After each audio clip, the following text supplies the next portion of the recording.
Okay, thank you. All right, we're on the record in People versus Michael Saylor. This is file number 245346. The record should reflect that Mr. Saylor is present today by video from Crawford County Jail. We have Mr. McFelda on behalf of probation present here in the courtroom, and Mr. Trush is present by video on behalf of Mr. Saylor. Mr. Saylor, you're before the court today for arraignment on two different probation violations. Do you understand why you're before the court today? Yes, sir, I do. All right. And Mr. Trush, have you had an opportunity to speak with Mr. Saylor? I have, Your Honor. In regards to this, we would waive a formal reading of the allegations against him. I've gone over both allegations, explained to him the difference between a technical and non-technical violation. So we would waive a formal reading of that. He would stand mute to the charges. He's already approved and appointed counsel in a different violation matter that I'm appointed on. So it won't require a new appointment, but I will represent him on these. And then we would like to address bond to the court. Okay. And Mr. Saylor, is all that correct? Did you have a chance to speak with Mr. Trush and have him advise you of all of those things? Yes, sir, I did. Okay. So the court will enter not guilty plea on your behalf then, Mr. Saylor, with regard to both the alleged violations. In terms of bond, Mr. McFelda, what is your position on that? Yes, Judge, my position is I don't think Mr. Saylor should have bond. He's been in violation of his bond. We set $25,000 cash surety bond from his previous violation, which is a result of another OWI arrest, felony arrest. He posted both $25,000 cash bonds on his new charge and the first violation from 6-4. Subsequent, he continues to drink. I asked deputies to make contact with him at his house on this date, 6/26. For a PBT. Mr. Saylor attempted to flee the house out a side window, I believe, until the police made contact with him. He refused the PBT. Later did admit he was drinking. Obviously, he was showing obvious signs of intoxication to the deputies involved. And he's got a history, Judge. He's got 4 prior OWI convictions. He's on probation for OWI third, during which he's driving 106 miles per hour. He has not now a new pending OWI offense. He's shown over and over again to be a risk to the public when he's drinking. And I just think he's violated his bond. He should be held without bond. All right, thank you. Mr. Trush? Thank you, Your Honor. I certainly can understand the position from the probation department.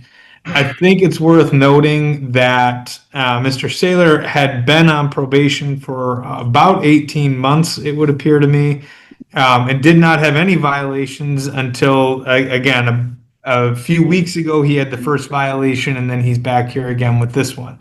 I think that does show that he does have the ability to be successful. He has stable housing, he has work, he has always appeared for court in the past. I would suggest to the court, I agree with Mr. McFalda that alcohol is a problem for Mr. Saylor. Mr. Saylor suggested to me that he would like to approach the court about a Scram tether. I think that would be an excellent idea that would both assure, better than random PBTs that he's not consuming alcohol, and would suggest to the court in this particular instance. Again, there's not new criminal charges. In this particular instance, it's purely an allegation of consumption of alcohol. And I don't want to belittle the seriousness of that, but I think that's less serious than the prior violation where there's actually an allegation of new criminal conduct. So I would suggest to the court looking at something like a $5,000, maybe 10% bond with a Scram tether, I think would be appropriate. And the least restrictive way to assure safety of the community as well as Mr. Saylor's sobriety. Thank you. This next hearing is set on the 7/9 docket for probation violation. Okay. And the one that's set for July, say 7th. The 9th. July 9th, that one does involve additional criminal charge? Yes, that's from his, the warrant I did back early June. That is for operating while intoxicated motor vehicle. Okay. Mr. Truce, are you representing Mr. Saylor on that underlying charge as well? I am, Your Honor. Has that one been bound over to circuit court yet? I'm assuming it's charged as a third. It hasn't been bound over. I think if you'll indulge me for a moment, I think it might be up next week. It's up on the 14th, actually. So 2 weeks. So previously then, he posted bond on that charge in district court and on the probation violation that arose from that charge? Correct. I can't recall if the arraignments were the same day or if it was one day and then the next, but yes, he was arraigned on both already. All right, and is district court going forward with any kind of bond violation for this latest activity here on June 26th? I have not been made aware of any. Okay. All right, well, Mr. Saylor, the court has to take into account a number of different factors when making a determination about bond. All of that has to go to one of two things, whether number one, the court needs to ensure your appearance in court for your next date, which is going to be July 9th, as we've indicated.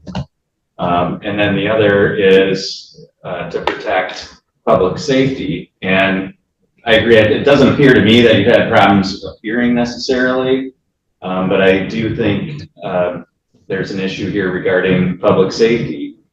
And so it does appear, even though, you had a period of compliance with probation, that things have gone off the rails here over the last 30 days at least. And in my view, based on what Mr. McFallis had to say, you do present a very distinct danger to public safety. It's apparent to me that you're continuing to use alcohol, you're continuing to operate vehicles while you're under the influence of alcohol.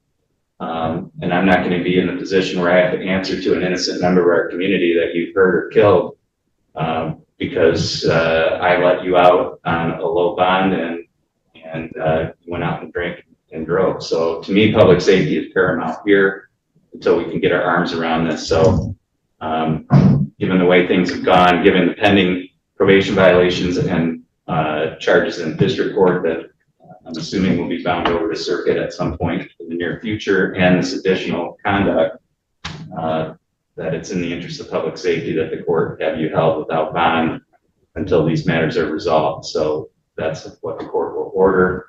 We'll proceed with your next hearing date, which is going to be on July 9th. And Mr. Truce will be in touch with you prior to that. Do you have any questions, Mr. Saylor? Nope.